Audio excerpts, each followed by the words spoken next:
Morning, everybody.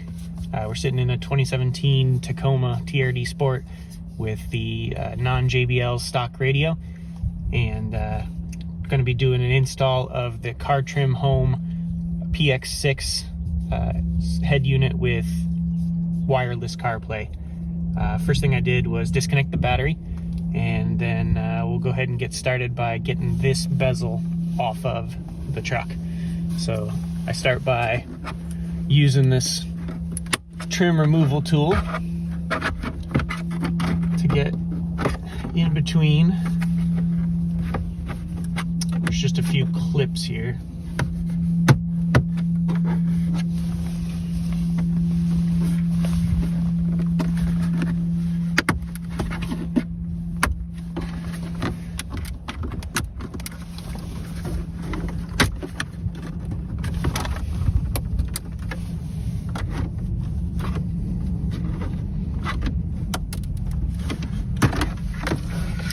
And that comes off real easy.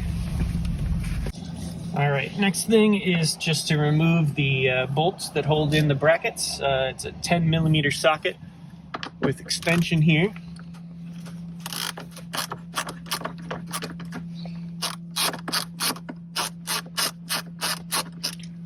And we're gonna retain this stock harness for the new unit.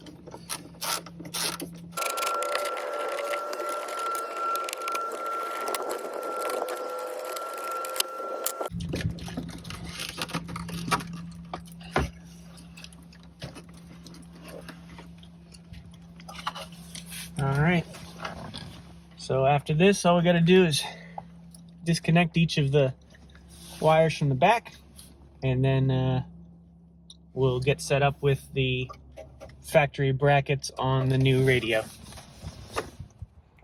So when you remove the old stock radio, you're not going to need to disconnect every single wire in the back.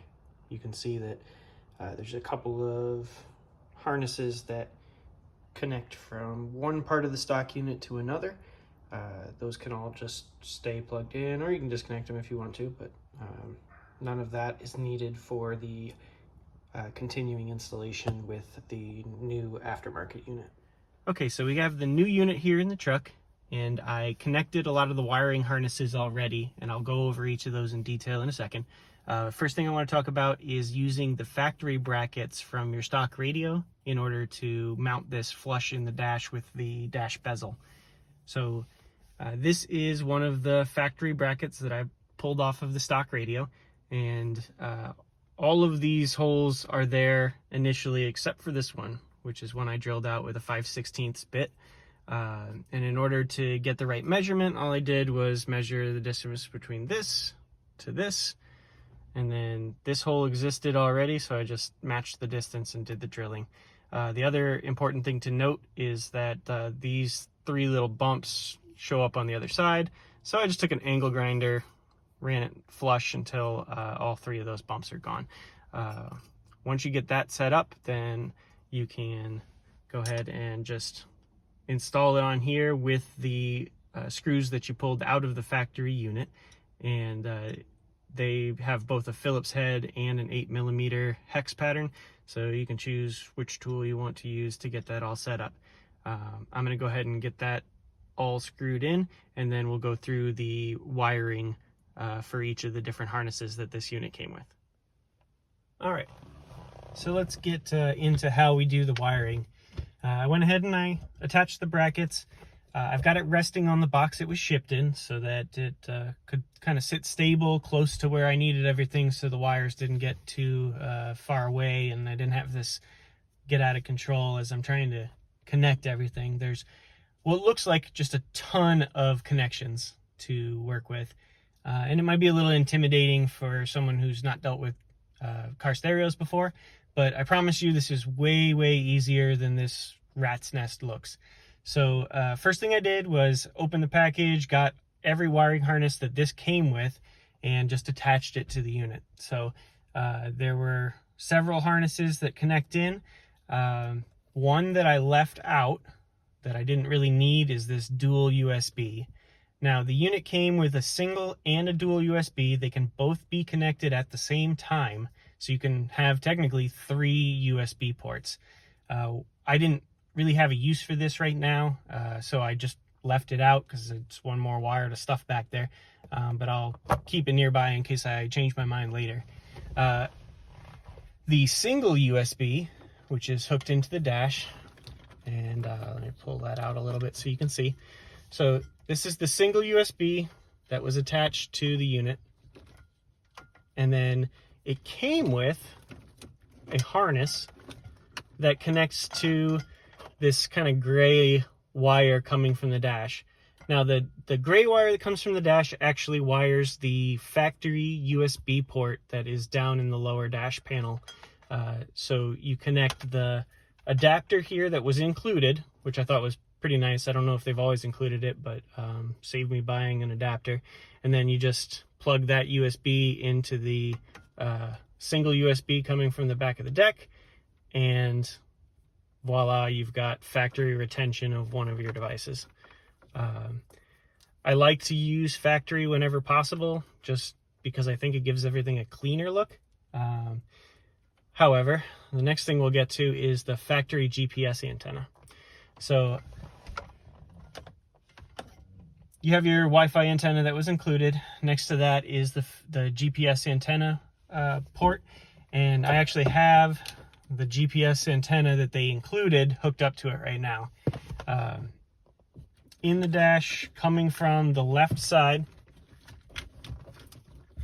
you're going to see this white cable, and this is the factory GPS antenna.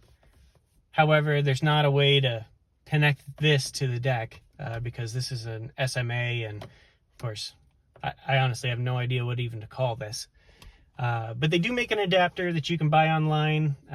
The iDataLink Maestro STO2 is the name of the unit, and then there's another adapter because that goes to an SMB, so you got to get an SMA to an SMB connector. Altogether, that probably would cost about $25, $30 with the shipping, and I just decided that expense wasn't worth it at this point, but perhaps down the road I'll want to go back to that.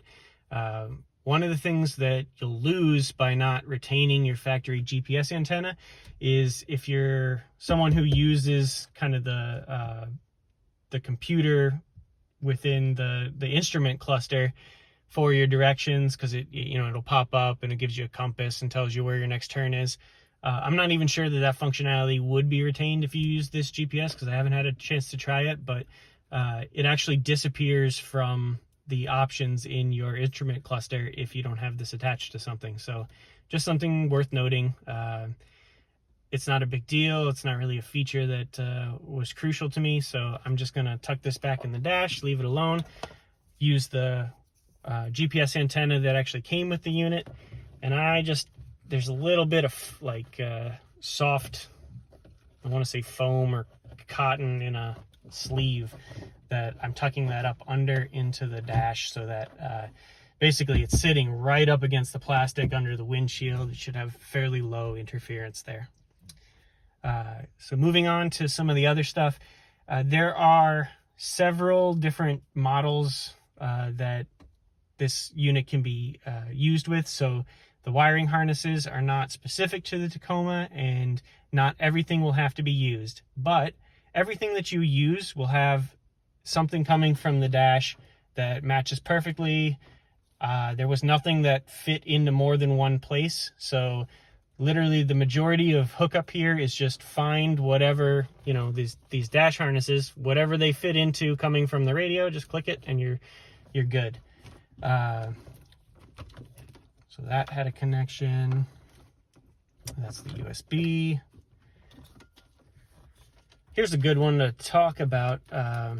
So if you look at the connection here, it looks very similar to the one for the factory GPS antenna. This is the satellite radio antenna, and what it's connected to, because it's coming off of kind of the same cord, this is the factory FM antenna. So that actually had a harness to hook into, and then off of this harness you'll find that it connects into this port here that says ANT, antenna. Makes perfect sense. But because this doesn't need or have a place to put the satellite antenna connector into, I just leave that off. No big deal. Everything should still pretty much work fine. Next thing to talk about, there's kind of a long harness here, and it has tons of female end like RCA ports, and I assume that this is all going to be used for someone who has an aftermarket amp and a subwoofer and wants to connect, you know, things that aren't necessarily included with the Tacoma. So there's 4, you know, front right and left, rear right and left speaker RCAs. There is one for an external mic. This unit doesn't need you to wire a different mic. There's actually a microphone built right into the face of it, so it works very well. There's really no reason to have a second mic hooked up, so I wouldn't worry too much about that. There's one for a subwoofer. This says antenna on it. And then I have none of those hooked up because I don't have anything aftermarket except for this head unit now. What's important to note is coming off of that same harness, you're going to find these 2 wires with a 90-degree angle harness, and that actually connects into another part that comes out of the radio. It's going to come out of the CAN bus, which is right here. So there's 2 blue wires that come out of this piece that are going to go into the other part of the deck. So both of these are part of this aftermarket deck and don't connect to the factory hookups. At least those 2 cords don't. But this CAN bus eventually goes to a whole bunch of other things. Nope, just dropped my GPS out. We'll deal with that later. So off of the CAN bus, you can see that there are, it's going to connect into the deck, and then there's a bunch of different harnesses that come off. There's several that aren't going to be used. This one actually says Forerunner, so I knew I didn't need that. This had nothing to connect to it, so I left that alone. And then pretty much all the other stuff had something to connect to it. And I know this looks like a mess, but you can just start connecting where things fit, and everything should fit exactly where it needs to go. Now, the importance of this 90-degree angle, from what I gather, is that if this isn't hooked up, your steering wheel controls won't work. So make sure that you connect that properly so you can get your steering control function working with this unit. All right, let me get this out of the way. Talk about off of another one of these harnesses here. These are like your main speaker wire. So you'll see that there are 2, these are the male sides, and it says aux R, aux L. So those are going to hook into another part coming off of this deck. And the labels on those say aux in R and aux in L. So pretty self-explanatory that those 2 would connect together, male ends, female ends.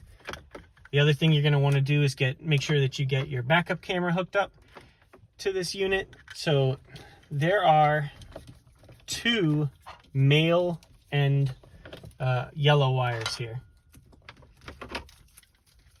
Let me pull out the other one so you can see it. All right. So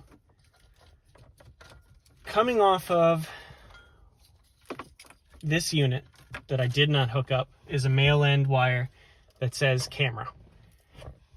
Because this wasn't hooked to anything in my dash, I kind of just drew a conclusion that this is not the one that I need to hook up to the one that says camera in.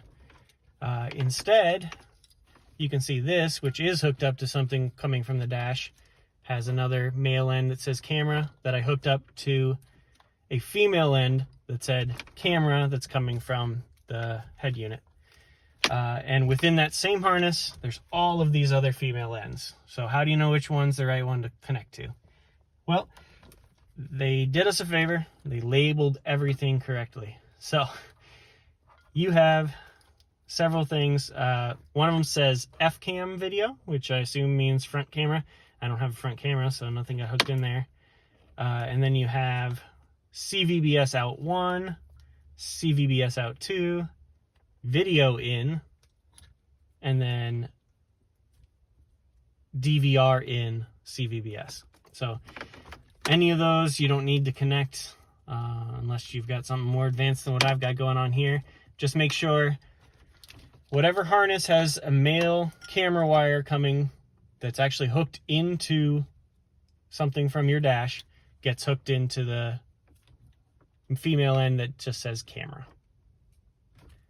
So that'll get your backup camera working, no problem. So you've got those wires hooked in. Everything from the dash has a connection except for the GPS antenna and the satellite radio antenna. But everything else that came out of the truck should have something to connect into it. Made sure that you got your 90-degree angle connector going from this port down here into the CAN bus, which then goes in here, so that you have your steering wheel controls. Hook up your Wi-Fi antenna. Either use the provided GPS antenna or get an adapter so you can use your factory one. And then everything else you can leave undone. And let's get stuffing this stuff back in the dash. All right, so once that's all sitting where it needs to sit, you're just going to get the factory bolts again, which are 10 millimeter. Get that set up. I won't make you watch me screw everything in, but I'll come back in a second and we'll get this thing turned on and talk about how to get yourself set up so that you can use Apple CarPlay and have the kind of a more sleek dash appearance too.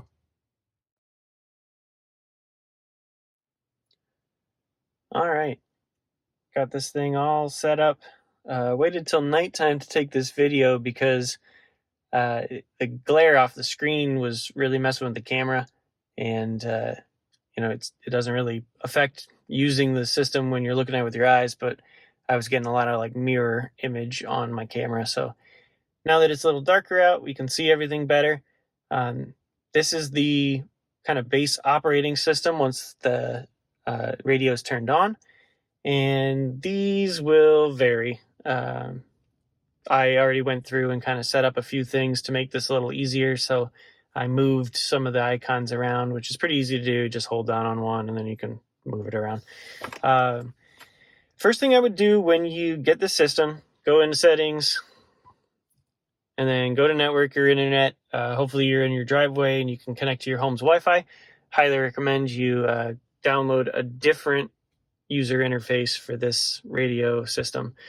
So go to the Google Play Store. I'm sorry that my camera is picking this up a little different, being that it's nighttime and this is a bright screen.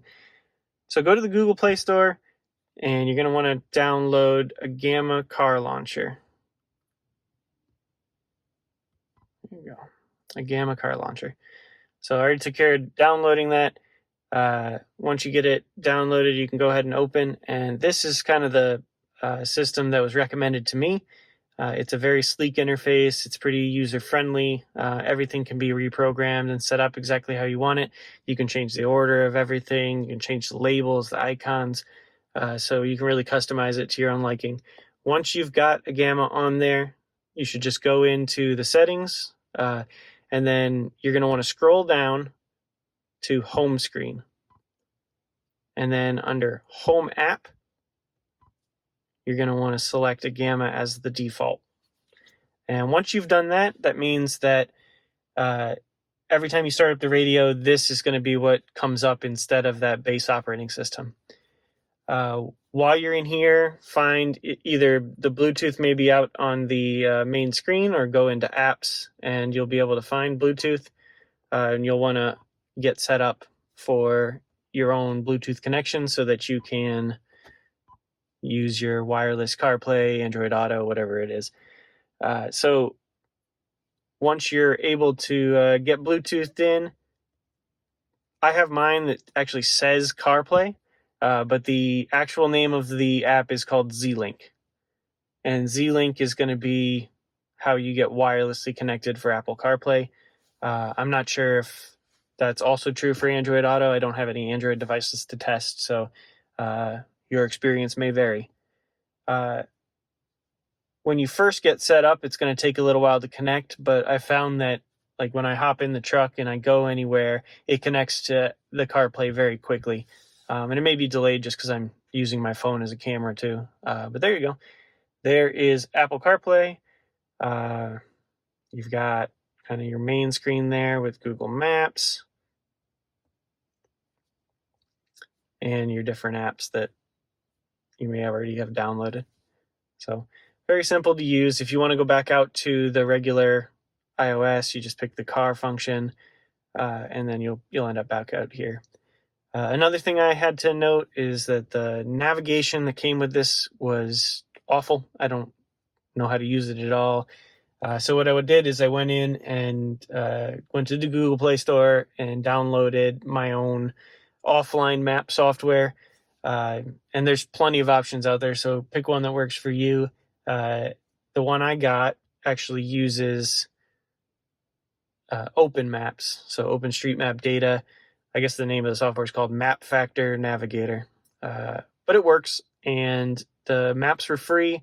They're open, so they're not as good as if you wanted to pay for something like TomTom or Garmin or whatnot, but this definitely does the trick for in the rare circumstance where I might not have my phone and still need GPS. So you can see, it loads. It'll work with the GPS antenna in case you don't want to use Google Maps or Apple CarPlay, your phone, whatnot. So that's really the big stuff. The radio does work. Sorry. And yeah, that's it. So if you guys have questions, please let me know. Put them in the comments. Thank you for watching, and hopefully this will be helpful to those who purchase this system from CarTrimHome for the Tacoma.